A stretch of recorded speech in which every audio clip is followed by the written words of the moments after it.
Good afternoon, everyone. I'm Harvey Bream, the lead executive pastor at Compassion Christian Church, and I'm here to share with you some important and what I believe is helpful information that will positively impact our church in 2022. Now, the purpose for this time is to share and inform you about the decisions the elders are asking our church members to make at our annual church business meeting, which is going to take place at the end of the service tonight. Now, meetings are being held at the Henderson, East, and Effingham campuses. And if you're a part of our Midway downtown or Statesboro campus, man, we want to encourage you to come and join us at one of the campuses that I mentioned. Now, at the end of the service, Dale Bushlawn, the chairman of our board of elders, will come forward and ask each member to fill out a ballot and then give them to one of our ushers as you leave the worship center. Now, who's eligible to vote? Anyone who has put their physical membership in Compassion Christian Church, has been active for at least the last 3 months, and it is at least 16 years of age. Now tonight, Dale will also ask you as a member to affirm several men as elders. Now these men have been placed before you at our services and on our social media platforms. We are a staff-led but elder-protected church. Now these men are the highest authority in our church. They are volunteers of high character and integrity. We're also going to ask you to affirm several men as deacons. They have also been placed before you. They are also men of character who help lead the ministry at our church. And it's from this group of men that our future elders are chosen. Now, accountability is of the utmost importance for our church. This presentation of how we will steward the Lord's money that you give to help lead people to a life-changing relationship with Jesus, is an important part of our desire to be accountable. Also, Compassion Christian Church is a member of the ECFA. That's the Evangelical Council for Financial Accountability, which is an organization that exists to hold nonprofits and churches such as ours accountable for the handling of our finances. Now, as a part of our membership, we're required to have a complete audit of all of our finances across all 6 campuses done every year. Cape & Krause, which is a prestigious firm out of Atlanta, is the organization that handles our audits. Now, when we have that audit done, we can receive one of 2 ratings. We can either receive a qualified rating, which means we have failed to meet the expectations of that audit, or you can receive an unqualified rating, which means we succeeded to meet the standards of the audit. And as we have, since we've been a part of the ECFA for the last 20 years, our church received an unqualified rating from Cape & Krause. And we just think this is a matter of stewardship, and we think it's the wise thing to do. First, let me begin talking about our Faith Promise ministry. You know, all of the support to our domestic and global mission partners is paid from our Faith Promise budget, which is fully funded by the pledges our church family makes over a 3-week period. Now, these dollars are over and above our normal tithes. To take dollars from your normal giving to our operating budget and to put it into our Faith Promise pledges does not help us at all. It actually hurts our ministry. Just to let you know that as of today, our church has pledged $1,363,274 towards Faith Promise. Now, we normally see another 10 to 20% come in over the following 2 to 3 weeks after initial pledges are given. So if you have not made your pledge, we hope you'll prayerfully do so. Now, so far this year through our Faith Promise, we have had more than 50,000 people baptized by our global partners all around the world. In Poland, we support a ministry called Pro-M, where hundreds of students are making decisions to follow Jesus every year. This year, we gave a substantial gift to help build a new family crisis center to create a safe place for women and children because of the dramatic increase in domestic violence during the COVID pandemic. In Haiti, we sent funds to provide life-saving relief for people who did not have enough to eat due to the quarantine requirements during the pandemic. As well as for medicines and other basic supplies desperately needed following the earthquake. In India, we provided funds to a Bible college that we've invested in for years that graduates 150 to 200 evangelists every year. They also launched an online discipleship training during the pandemic, which reached more than 8,000 students in 15 different languages.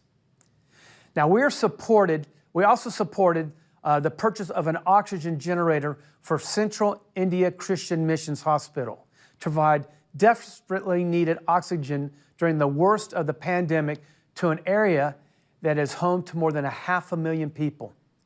In Palestine, we invested in the expansion of the only Christian school in Jericho, one of only 2 in all of Palestine, through our Seeds of Hope partnership. 98% of the students are Muslim, but they are being cared for by people who love Jesus. In Pakistan, we provided COVID relief packages to hundreds of families through our partner, Yusuf Badi, and gave financial support to buy the freedom of 22 Christians living in slavery. These families are now being helped to start their own businesses so that they can be self-supporting. Locally, our Lighthouse Ministry is now established and serving at every campus. Over 3,600 people have been served by meeting urgent physical needs. We not only provide food and clothing, but we pray and we share Jesus with everyone who walks in those doors. And these are just a few of the dozens of ministry Faith Promise supports. Now, for the year 2021, our operating budget is set at $18.2 million. With 6 weeks to go in 2021, our giving is $15,589,525. Our projected income by the end of the year is $18.2 million. That's 100% of the budget, and honestly, we feel really good about where we're at. Now, our 2022 operating budget is set at $18,900,000. That's $363,461 a week. Now, that's an increase of $700,000 or $13,461 a week over this current year. Now, this is a challenging number, but we believe that it is an attainable goal with God's blessings and your faithfulness. Now, I want to take a few minutes to break down how these dollars are impacting lives for Christ. And I'll try to make it easier to understand by breaking it down into categories. Now, I am including both operating, projected faith promise numbers for 2022, and Lighthouse dollars, and combining them so you can see how all the contributions will be working together and being spent. Now, the first category is our generations budget. That's $2,371,515. That's 11% of the total budget. Now, this area includes our kids ministries, student ministries, and college ministries at all campuses, and the staff that lead, mentor, and disciple our children and students. This past year, we sent 233 middle school students and 164 high school students to camp where they were discipled and they gave their lives to Christ. Now, we use funds from our operating budget to help offset the cost and to scholarship students who could not cover these costs on their own. And we intend to do the same in 2022. But this year, through our student ministry, 63 middle and high school students were baptized.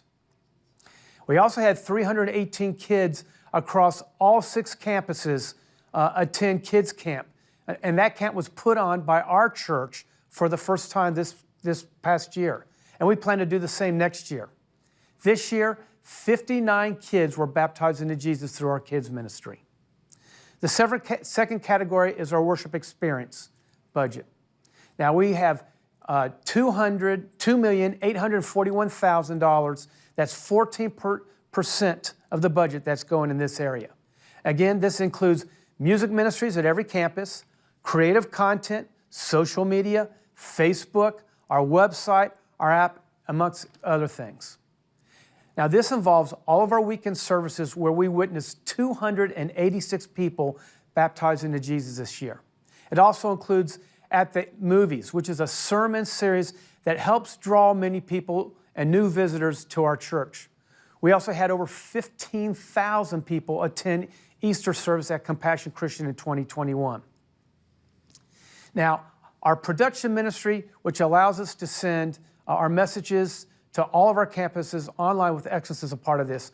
Also, almost 8,300 people attend our church, and out of that, 3,400 watched online. It also includes all the staff needed to keep everything moving here. The next area is our spiritual formations budget. We have $4,272,370 designated in this category. Man, that's 20% of our total budget. Now, this includes all of our outreach ministries who provide financial support to 59 partners. That's 23 domestic and 36 global partners. Through them, we started over 300 churches this year alone. It also includes Fostering Compassion initiative, which served 89 families and where 15 children were adopted in 2021. Our PAC ministry, our outreach to local schools, our Kairos prison ministry, the Living Vine ministry, which is a ministry to pregnant women in crisis, performance initiatives. This ministry mentors youth and adults mentally, physically, and spiritually by using an athletics platform. All of our support groups, it involves our All-In ministry, which is our ministry to children with disabilities, and also our pastoral care ministries and to all of our benevolence. The next area, also involved in this spiritual formations area, is our small groups at all campuses. That includes 1,300 adults. And 10 new groups from a Latino ministry were started this year. It includes our marriage ministry, which is restoring and strengthening families, and much more. And all the staff needed to lead and manage everything in these areas.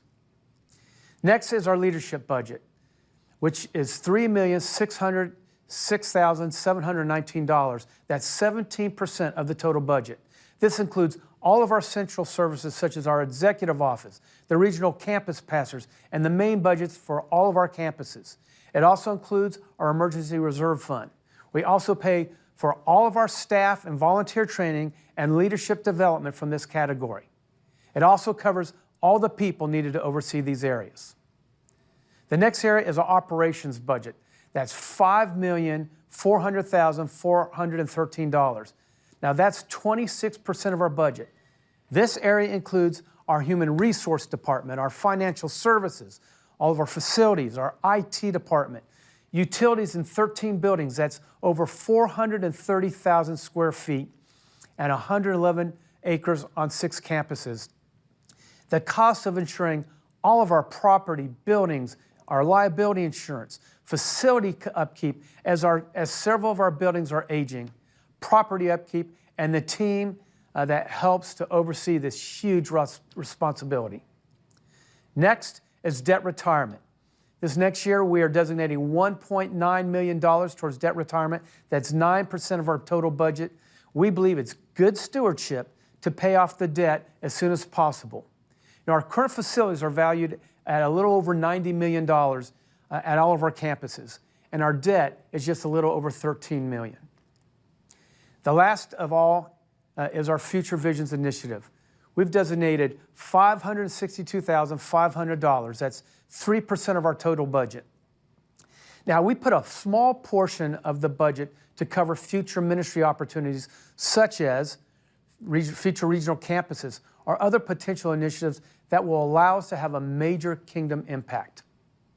So when you break down the total budget, and I want to break it down like this, I want to show you this slide, which is helpful to see what is spent on ministry investment compared to ministry tools used to help carry out ministry at Compassion Christian Church. That's $13,091,687 on ministry investment and $7,862,913 on ministry tools to help us do ministry. Now that's a quick breakdown of how we stirred the Lord's resources. And if you have any questions, please visit the chat room and we'll attempt to answer them there. Now in closing, these are the things we are asking our church family to affirm tonight at the end of our service. Reaffirmation of the proposed elders and deacons, and to affirm an $18.9 million operating budget for 2022. Again, as we receive our faith promise pledges, we'll inform you of those numbers. Man, we are passionate about leading people to a life-changing relationship with Jesus in this lost world. And we hope you will join us and honoring God through this work. Now, as we close, I want to show you just a glimpse of what God's done over the past few months. Thanks, everyone.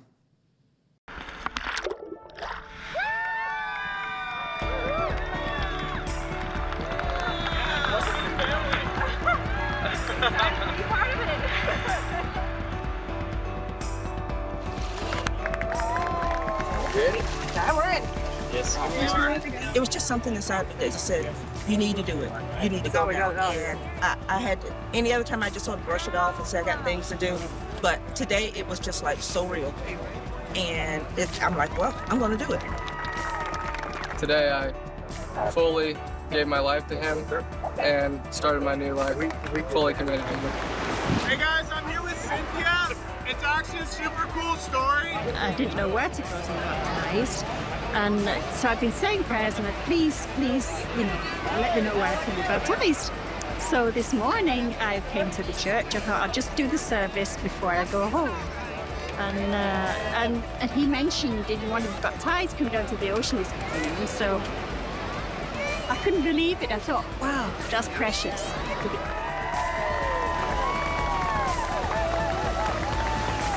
That's amazing. And I'm speechless. I'm just so happy.